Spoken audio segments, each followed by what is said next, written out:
Imagine perder alguém que você ama profundamente, no momento mais delicado da sua vida. Quem deveria te apoiar faz a pior piada possível. Foi exatamente isso que aconteceu comigo no enterro da minha mãe. Enquanto eu tentava segurar as lágrimas, meu marido, que sempre foi visto como um homem divertido, ultrapassou todos os limites. O que ele disse naquele momento sagrado fez todos ao redor ficarem em choque, e eu, devastada, percebi que algo muito errado estava acontecendo no nosso casamento. Antes de continuarmos, já se inscreva no canal para não perder nenhuma história emocionante como essa. Mas o que ninguém esperava era que, dias depois, durante a leitura do testamento, uma revelação surpreendente viesse à tona. O advogado, com a voz firme, leu um trecho que mudou completamente o rumo da minha vida e expôs segredos que estavam enterrados há anos. O que será que minha mãe deixou para mim? E por que meu marido ficou tão nervoso ao ouvir aquelas palavras? Prepare-se, porque o que aconteceu depois ninguém poderia imaginar. Quer saber o que estava escrito no testamento e como essa história terminou? Fique comigo até o final, porque o que você vai descobrir vai te deixar de queixo caído. O sol parecia não querer aparecer naquele dia. O céu estava nublado, e o vento frio cortava a pele de todos que estavam reunidos ao redor do caixão. Minha mãe sempre foi a pessoa mais importante da minha vida. Perder ela foi como perder o chão. Eu mal conseguia me manter em pé, sentindo o peso do luto me esmagar por dentro. Amigos e familiares se aproximavam, oferecendo abraços, palavras de conforto, mas nada parecia aliviar a dor que consumia meu peito. Meu marido, Ricardo, estava ao meu lado.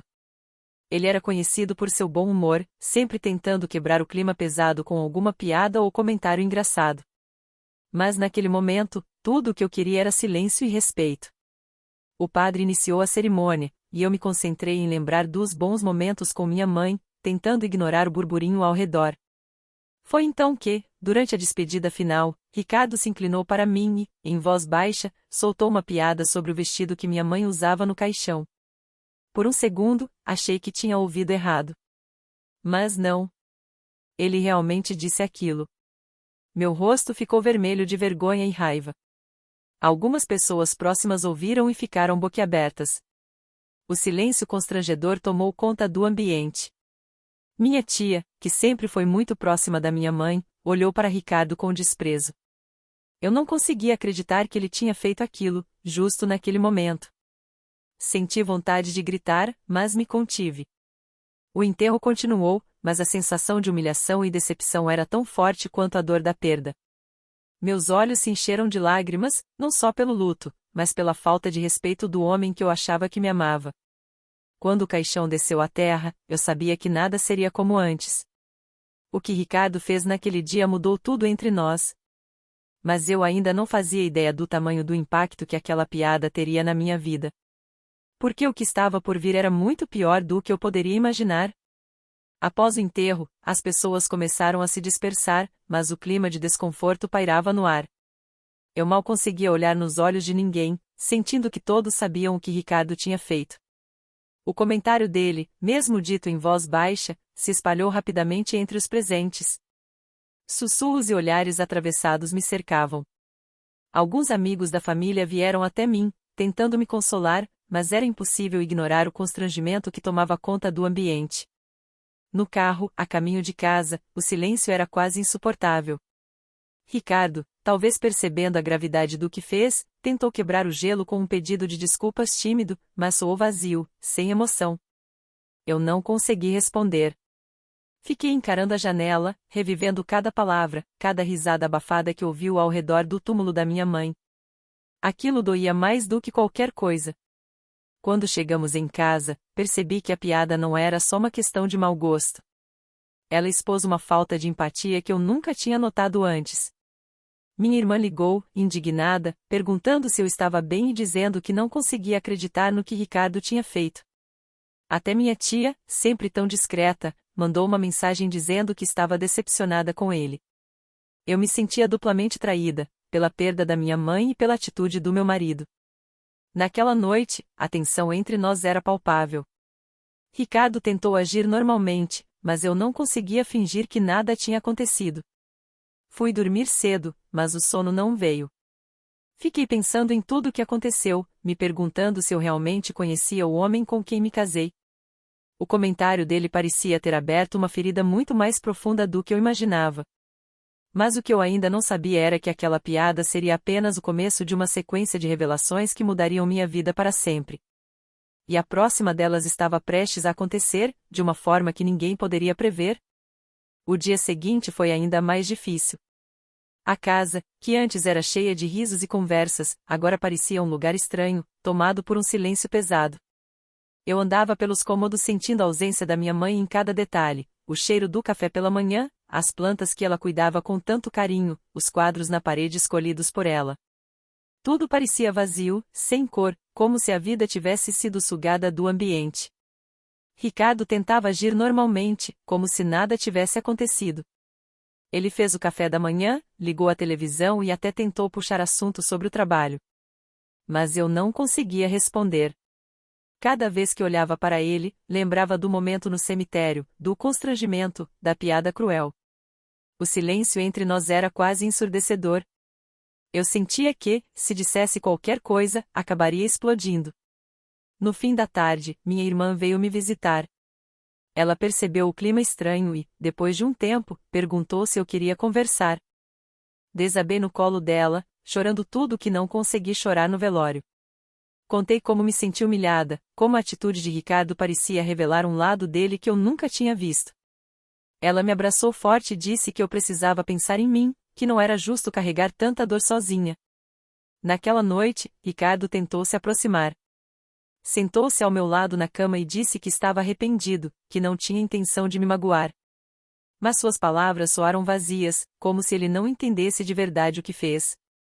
Eu disse que precisava de um tempo para processar tudo, e ele saiu do quarto, deixando a porta entreaberta. Adormeci com a sensação de que algo estava prestes a mudar. O silêncio daquela casa não era só o luto pela minha mãe, mas também o prenúncio de uma transformação que eu ainda não compreendia. E, sem que eu soubesse, a próxima reunião de família traria à tona segredos que estavam guardados há anos, prontos para explodir. A notícia chegou numa manhã fria. O advogado da família marcará uma reunião para a leitura do testamento da minha mãe. O convite era formal, mas o clima entre todos era de tensão. Eu, ainda abalada, não sabia o que esperar. Ricardo, por outro lado, parecia inquieto, andando de um lado para o outro, perguntando sobre detalhes da herança, como se aquilo fosse mais importante do que a perda em si. No dia marcado, a sala do escritório do advogado ficou pequena para tanta emoção. Estavam presentes minha irmã, meu tio, minha tia, alguns primos e, claro, Ricardo. O advogado, um senhor de cabelos grisalhos e voz pausada, começou explicando que minha mãe havia deixado instruções muito específicas em seu testamento. O clima era de expectativa, mas também de nervosismo. Todos sabiam que minha mãe era uma mulher justa, mas também reservada. Ninguém sabia exatamente o que ela havia decidido. Enquanto o advogado lia os primeiros trechos, falando sobre objetos de valor sentimental, doações para instituições de caridade e pequenas lembranças para amigos próximos, percebi que Ricardo estava cada vez mais ansioso. Ele apertava as mãos, olhava para mim de soslaio, como se esperasse ouvir seu nome a qualquer momento. Foi então que o advogado fez uma pausa dramática. Olhou para mim, depois para Ricardo, e anunciou que chegava ao trecho mais importante do testamento. O silêncio tomou conta da sala. Todos prenderam a respiração. Eu sentia meu coração bater mais rápido, imaginando o que minha mãe teria deixado para mim, e por que Ricardo parecia tão nervoso. O advogado pigarreou e começou a ler em voz alta, com uma entonação que deixava claro que algo surpreendente estava por vir. As palavras que saíram da boca dele mudaram completamente o clima da sala. De repente, todos os olhares se voltaram para mim e para Ricardo, que ficou pálido como nunca vi antes. O que será que minha mãe escreveu? E por que aquilo deixou Ricardo tão abalado? O que estava prestes a ser revelado poderia não só mudar o rumo da herança, mas também revelar segredos que ninguém imaginava.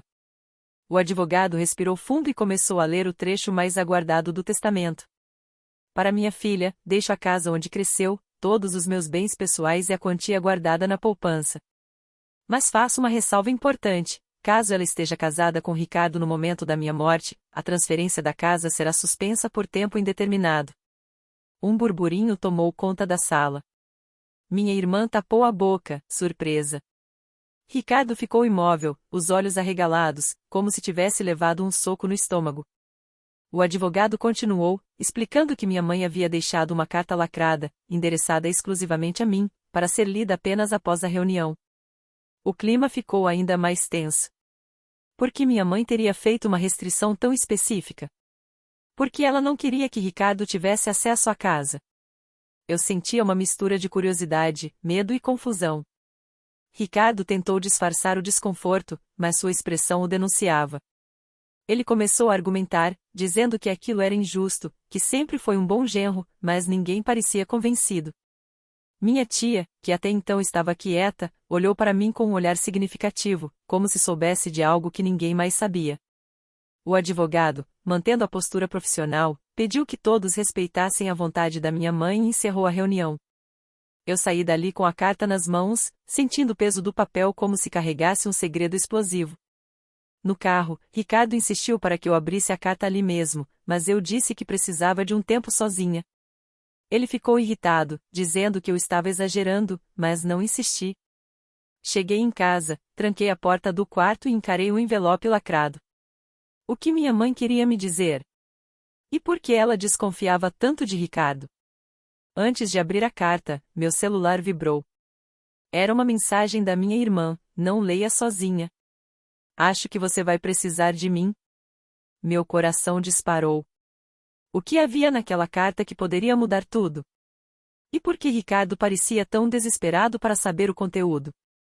Ah, e se você ainda não se inscreveu no canal, aproveita agora para se inscrever e não perder o desenrolar dessa história, porque o que vem a seguir vai te surpreender ainda mais. Fiquei paralisada por alguns segundos, ouvindo os passos apressados de Ricardo descendo as escadas. Minha irmã segurou minha mão, tentando me acalmar, mas eu sentia um turbilhão de emoções, raiva, decepção, medo e, acima de tudo, uma necessidade urgente de tomar as rédeas da minha própria vida. Não dava mais para ignorar os sinais, nem fingir que tudo estava bem. A carta da minha mãe ecoava na minha mente como um alerta impossível de ser ignorado. Levantei-me devagar, ainda sentindo as pernas trêmulas, e fui até a janela. Vi Ricardo do lado de fora, falando ao telefone, gesticulando de forma nervosa. Ele parecia desesperado, olhando em volta como se estivesse sendo observado. Aquilo só aumentou minha desconfiança. Minha irmã sugeriu que eu o confrontasse de vez, mas eu sabia que precisava agir com cautela. Não queria uma briga, queria respostas e, acima de tudo, queria me proteger. Voltei para o quarto e peguei a carta novamente. Reli cada palavra, buscando forças na voz da minha mãe. Decidi que não podia mais adiar, eu precisava de um tempo longe de Ricardo. Chamei minha irmã para conversar, expliquei minha decisão e pedi que ela ficasse comigo naquela noite. Ela concordou na hora, dizendo que eu estava fazendo certo. Quando Ricardo voltou para dentro, tentei manter a calma. Ricardo, eu preciso de um tempo. Preciso pensar em tudo o que aconteceu, em tudo o que foi dito. Quero que você vá para a casa dos seus pais por uns dias. Não estou bem, não consigo confiar em você agora. Ele ficou indignado, tentou argumentar, mas eu fui firme. Por favor, respeite meu luto e minha dor. Preciso desse espaço. Depois de alguns minutos de discussão, ele finalmente cedeu, pegou algumas roupas e saiu, batendo a porta com força. Quando a casa ficou em silêncio, senti um alívio misturado com tristeza. Sabia que aquela decisão era necessária, mas também sabia que, dali em diante, minha vida mudaria para sempre. Minha irmã ficou comigo, e juntas começamos a pensar nos próximos passos. Eu precisava descobrir toda a verdade sobre Ricardo, sobre o que ele realmente escondia e, principalmente, precisava aprender a confiar em mim mesma novamente. Na manhã seguinte, recebi uma ligação do advogado da família. Ele disse que havia mais uma coisa importante que eu precisava saber sobre o testamento, algo que minha mãe pediu para ser revelado apenas se Ricardo tentasse contestar a decisão dela. O que seria essa nova revelação? E até onde Ricardo estaria disposto a ir para conseguir o que queria? A ligação do advogado ecoava na minha mente enquanto eu tentava me recompor. Ele pediu que eu fosse ao escritório naquela mesma tarde, dizendo que o conteúdo era confidencial e só poderia ser revelado pessoalmente. Minha irmã insistiu em me acompanhar, e eu aceitei. O caminho até lá foi silencioso, cada uma perdida em seus próprios pensamentos, mas eu sentia que estava prestes a descobrir algo que mudaria tudo de vez. Ao chegarmos, o advogado nos recebeu com seriedade. Ele fechou a porta, pediu que sentássemos e, então, tirou de uma gaveta um envelope vermelho, diferente dos outros. Sua mãe deixou isso comigo para ser entregue apenas se houvesse qualquer contestação ou atitude suspeita por parte do Ricardo, explicou. Meu coração disparou. O que minha mãe sabia que eu ainda não sabia? Abri o envelope com as mãos trêmulas. Dentro, havia fotos, extratos bancários e uma carta detalhada.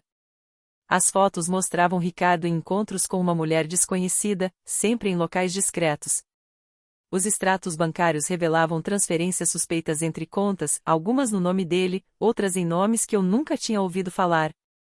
A carta de minha mãe era clara. Ela havia contratado um detetive particular após desconfiar do comportamento de Ricardo. O relatório confirmava que ele mantinha um relacionamento extraconjugal e, pior, planejava convencer minha mãe a transferir parte dos bens para ele, usando meu nome como pretexto. Senti um misto de nojo e alívio. Finalmente, tudo fazia sentido. Minha mãe não era paranoica, ela estava me protegendo de um golpe.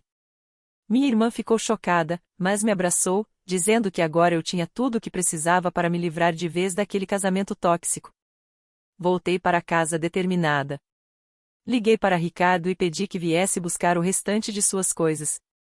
Quando ele chegou, tentei manter a calma, mas não consegui esconder o desprezo. Entreguei as fotos e os documentos. Acabou, Ricardo. Eu sei de tudo.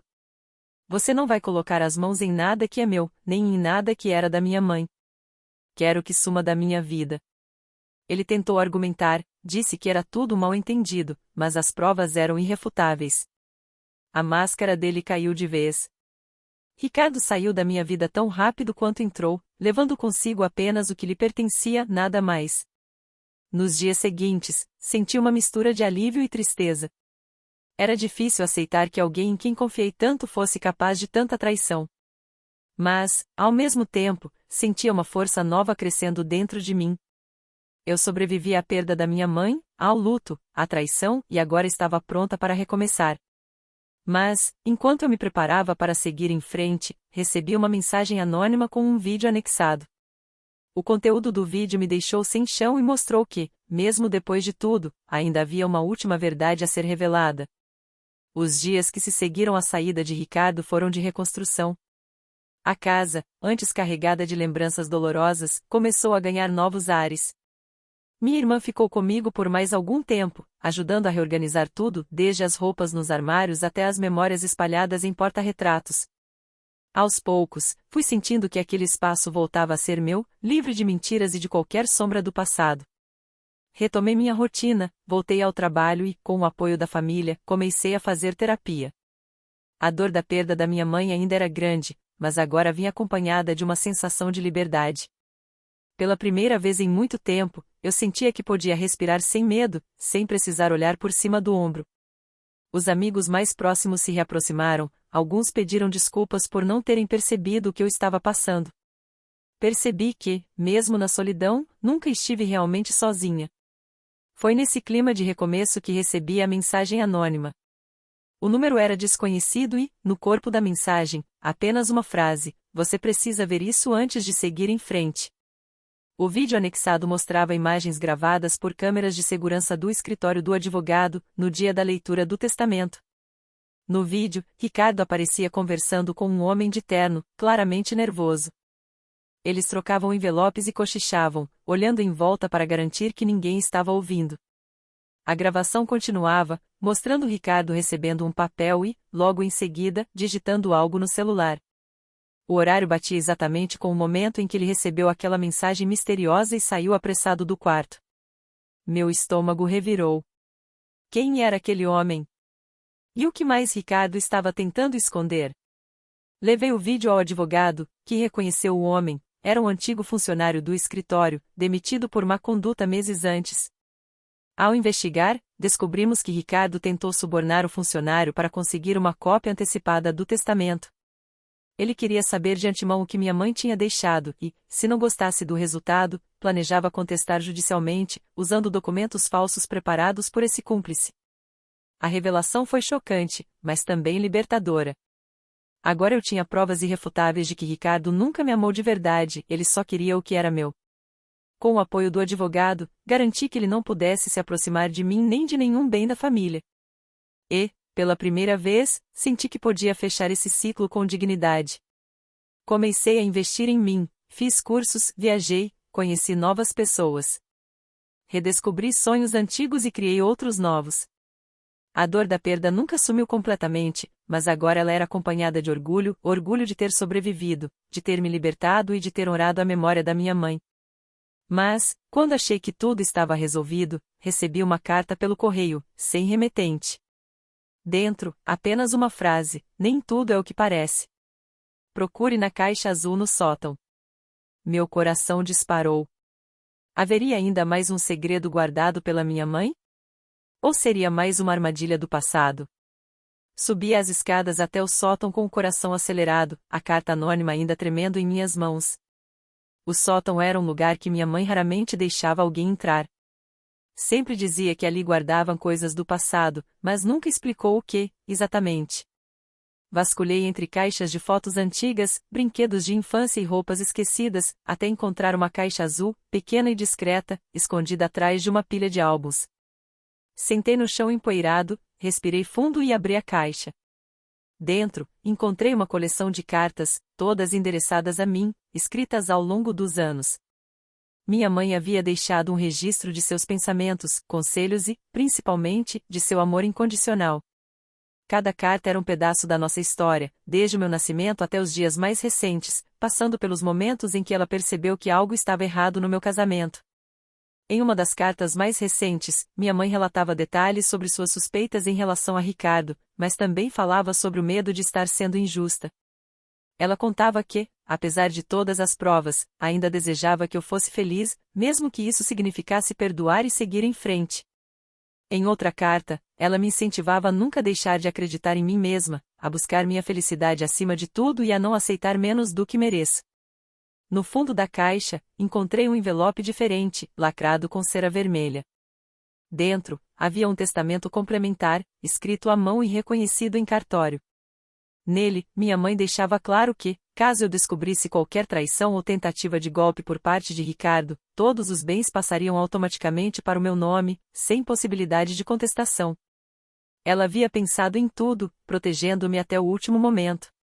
Mas a maior surpresa estava em uma pequena caixinha de joias, onde encontrei um anel antigo, acompanhado de uma foto dela jovem, ao lado de um homem que eu não reconhecia. Atrás da foto, uma mensagem: para minha filha, o maior tesouro é a verdade. O homem da foto é seu verdadeiro pai. Eu nunca tive coragem de contar, mas agora você merece saber toda a verdade. Ele sempre te amou de longe, por respeito à minha decisão. Se um dia sentir que precisa de uma família, procure por ele. Seu nome é Henrique. Fiquei sem chão.